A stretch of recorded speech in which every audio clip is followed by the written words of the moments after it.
ตามกให้ในแต่ดกสิเอาพอบึงเรือซุกนี่เอานำมาเป็นหอดกล่องผ้าหล่อไปลุมเบือกเลยค่ำกี่เฮียคือจังขั้นเข้าคือจังจองลูกใส่ถุงอยู่พี่เนาะคืออยู่ไอ้ยีหลอกโซ่ขาวคางจบเจือ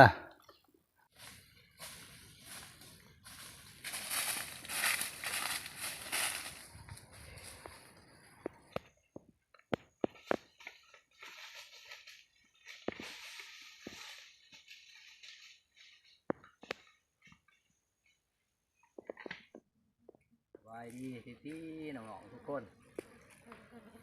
นี่ได้พลาดเฮาขึ้นผู้ตามเคยเขาสิไปหาดอกโพกพยายามบนหมวก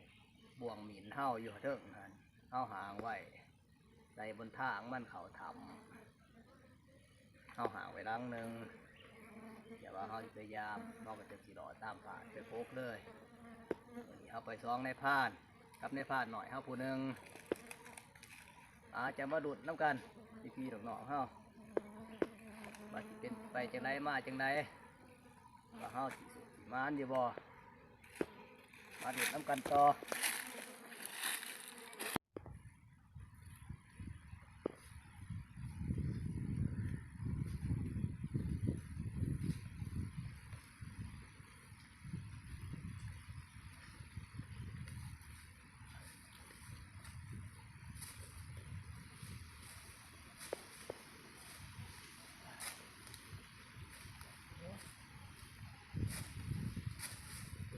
ตามกให้ในแต่ดกสิปันนี้เหือแต่เหือแตนในตอนนี้เฮากับเบิร์นโน่นตัวนี้มาเกิดมาผ่านทำยิดที่นี่ผ่านทำยิดเฮาไกลเติบพี่น้องเพราะว่าเป็นโน่นขึ้นมาเลยโน่นพากงเหนียวที่นี่บ่วงตัวเฮาห่างใส่ข้องเหม็นนี่ยังบ่ไกลหรอกอีกโน่นที่สองนี่กับพอดีแมน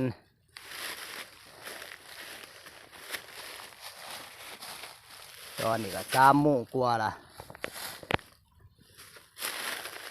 เอาขึ้นยามบ่วงเข้าไปหอดเทิงขั้นบ่วงเข้าประมาณแล้วก็จังสีดอตามผ่านไปเลยน้ำคลองมินผมว่าเขาสีร่องน้ำไปใส่หูอันเบิงจะมันสีอยู่ถ่ำตัวใดเพราะว่าเขาพกคลองนี่ก็ได้เถี่ยวละเพราะว่าสลาดได้หมิ่นจูนี่แต่ว่าเขาสีร่องน้ำไปเห็นเป็นสุดคลองมันเบิงมันสีเขาถ่ำตัวใดก็จังสิพกมือแดงกำนายผ่านหน่อยเฮาเพราะว่านายผ่านหน่อยเฮาอาสาเป็นมือกองในมือนี้เพิ่นบอกะให้ทายเห็นเพิ่นว่าเพิ่นอายเพิ่นว่าจังดุนกันอีกในมือแดงว่าจะเป็นไปจังไดว่าเฮาสิพอถามมันอยู่บ่หรือว่าสิได้พกคล้องคือเก่าจังเบิ่งกันอีกต่อไป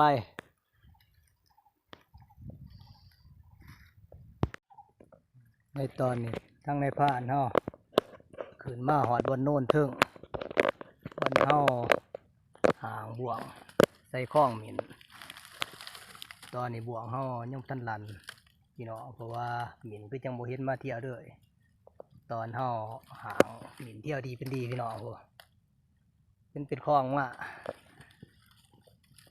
หลังจากเข้าห่างแล้วมันได้เศร้าเที่ยวด้วยนี่บอกเข้าลังหนึ่งเข้าห่างใส่บนคอของมัน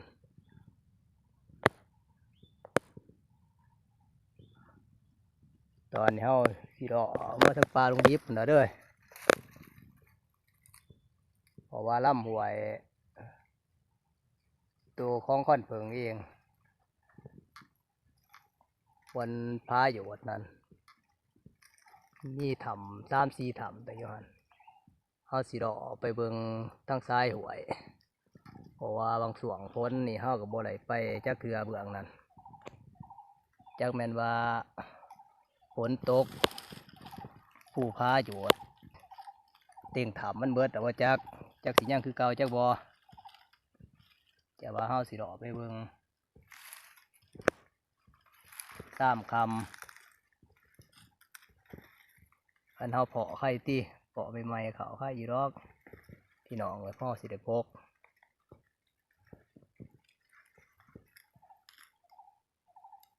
เพราะว่าหลังจากเข้าห่างนี่ก็บ่มาเที่ยวเด้อสัตว์ก็ดี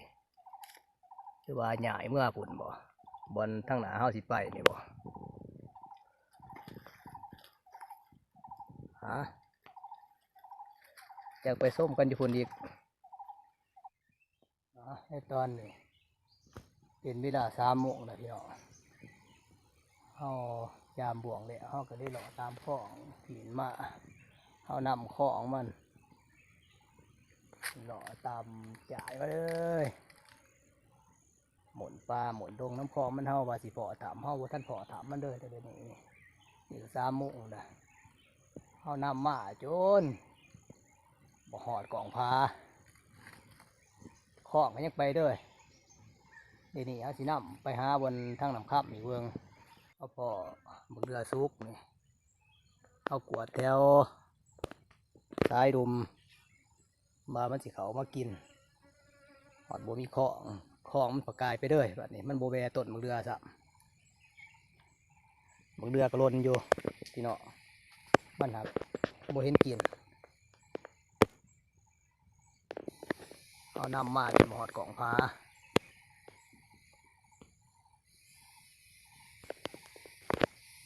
บนยอดไหวควันเพิงที่นี่บน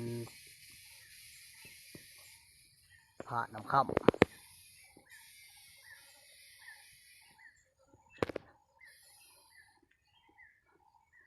เอาให้ในป่านหน่อยเฮาถาอยู่ดุมผลก่อนจะว่านำขึ้นมาก็น่าพอหมองจุดบอลเป็นตะโพกเอาจังสิโทเอาในผ่านหน่อยเฮาอยู่ดุมขึ้นมาตอนนี้เฮาที่ไปเบิ่งบอลน้ำค่ำเดี๋ยวมันหาลงกิน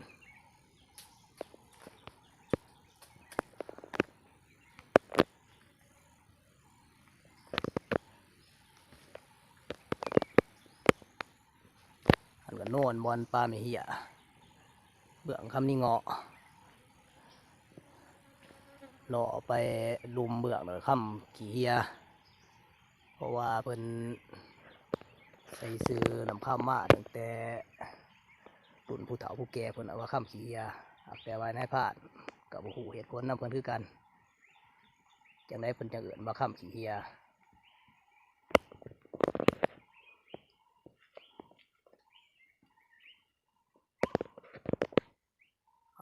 ในผ่านเฮาฮิดอไปเบิ่งอีกก่อนท่านพ่อมองเป็นตาบนซัดดินแน่เฮาจังสีทายให้พี่ๆน้องๆเฮาส้ม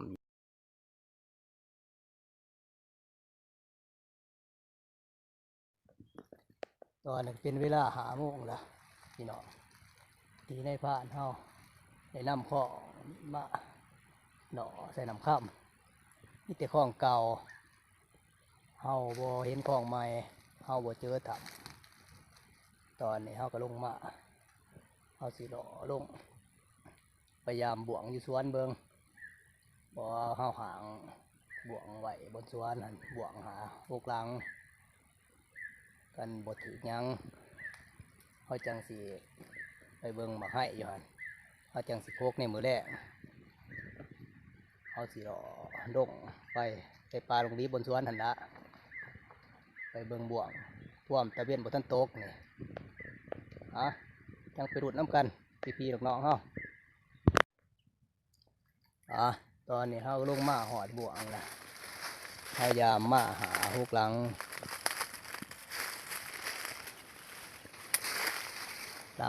ที่หาที่6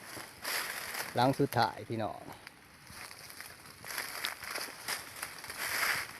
หลังสุดท้ายเฮา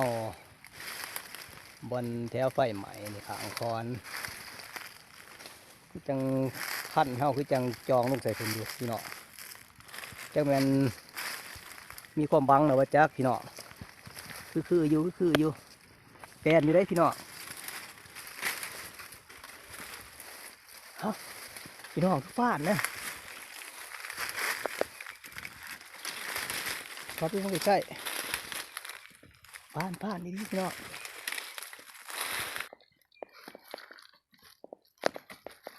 โอ้ยกำลังตายของเวทนี่พี่น้องเลย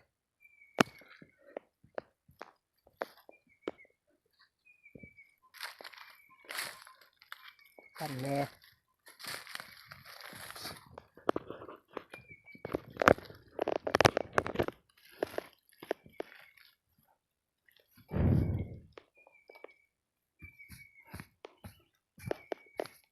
ตากแดดเพราะว่า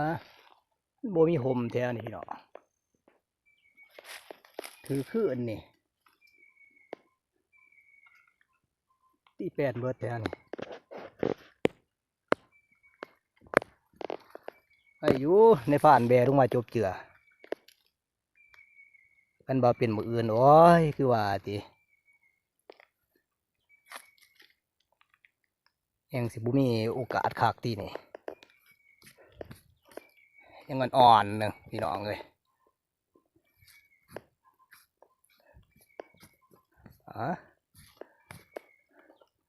ใกล้ยีดอกโศกขาวคางจบเจือ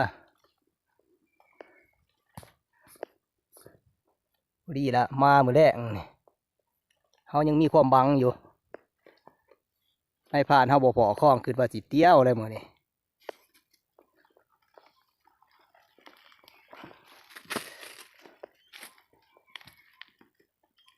ให้ผ่านเขาจิตโถใส่ในผ่านหน่อยเขาแล้วถาอยู่รุมนี่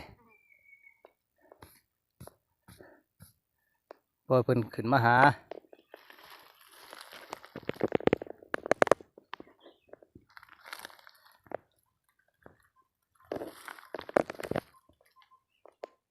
หลังสุดท้ายก็พอดีโศกจบเจือพี่น้องเลยพอดีตาเวียนกำลังสิตกคู่ตาเวียนแรง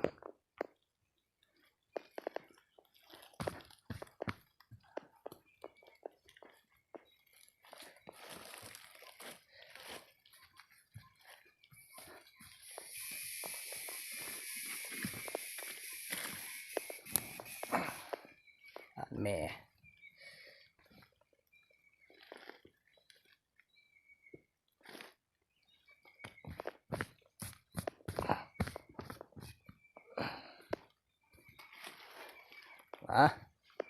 ตอนนี้เฮาปลดเอาก่อนพอดีกับในผ่านหน่อยเฮาเพิ่นอยู่รุมพุ่นละเพิ่นที่จักทางขึ้นมาอยู่หรอก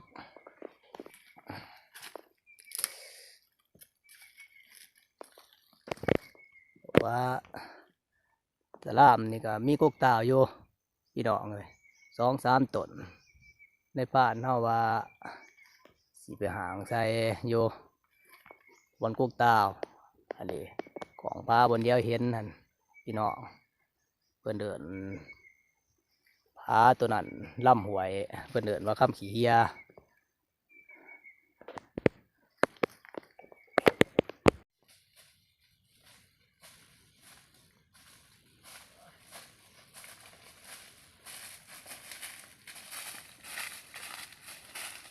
โทรหาในผ่านหน่อย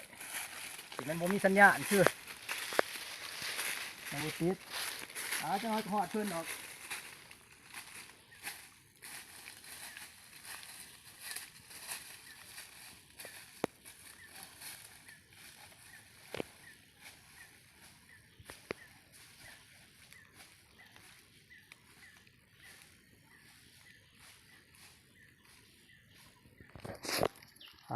ตอนเขาก็หอดในผ่านหน่อยเขาล่ะแกเอาน้ำออกมากินเบิ้งฮะเอาใส่ทงบอกด้วยว่าจะสิเกียร์ทงพายเอาคือเก่าเนาะ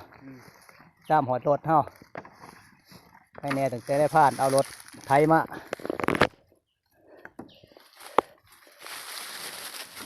หอดอันนั้นได้เอากันถึงเมื่อเรื่อยละหอดรถ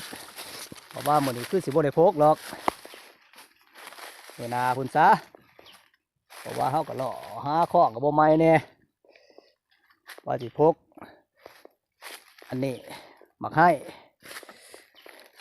เอามายามบวกให้แน่ตกยบเจือนี่ก็ม5-6 โมงละพี่น้องเลยตามลงหอดรถนี่ก็มอง30 นาทีหรือว่าชั่วโมงคุณละพอดีคำทับอาจจะได้ไต่ไฟโดยที่หันเมื่อ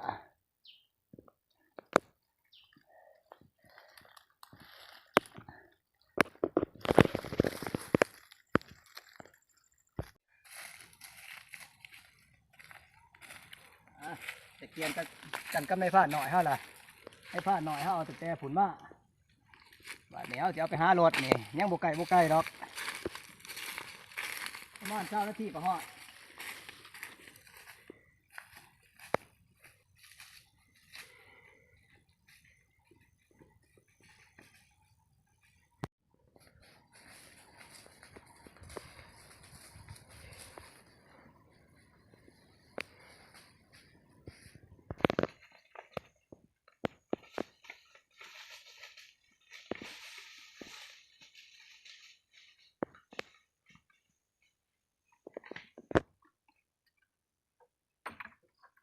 ตอนนี้ทั้งในผ่านเฮามาหอดรถนะพี่น้องๆเฮาเอาลงมาตั้งแต่ฝนเป็นสมุกมาหอดนี่ก็พอดี6 โมงปลายเฮาอาจสิได้ใส่ไฟเมื่อละขับรถเมื่อทางในผ่านเฮาขอบมุกขอบใจพี่น้องๆท่านผู้ชมทุกคนบอกว่าตั้งแต่สิเป็น FC ขอขอบมุกขอบใจเป็นแห้งคิดแห้งใจให้ได้ผ่านคนนี้สำหรับมื้อนี้ทั้งในผ่านเฮาอยากลาพี่น้องๆเฮาไปก่อนมื้อหน้าเฮาจะไปดุนกันต่ออีกพี่น้องขึ้นตามเคยหั่นละ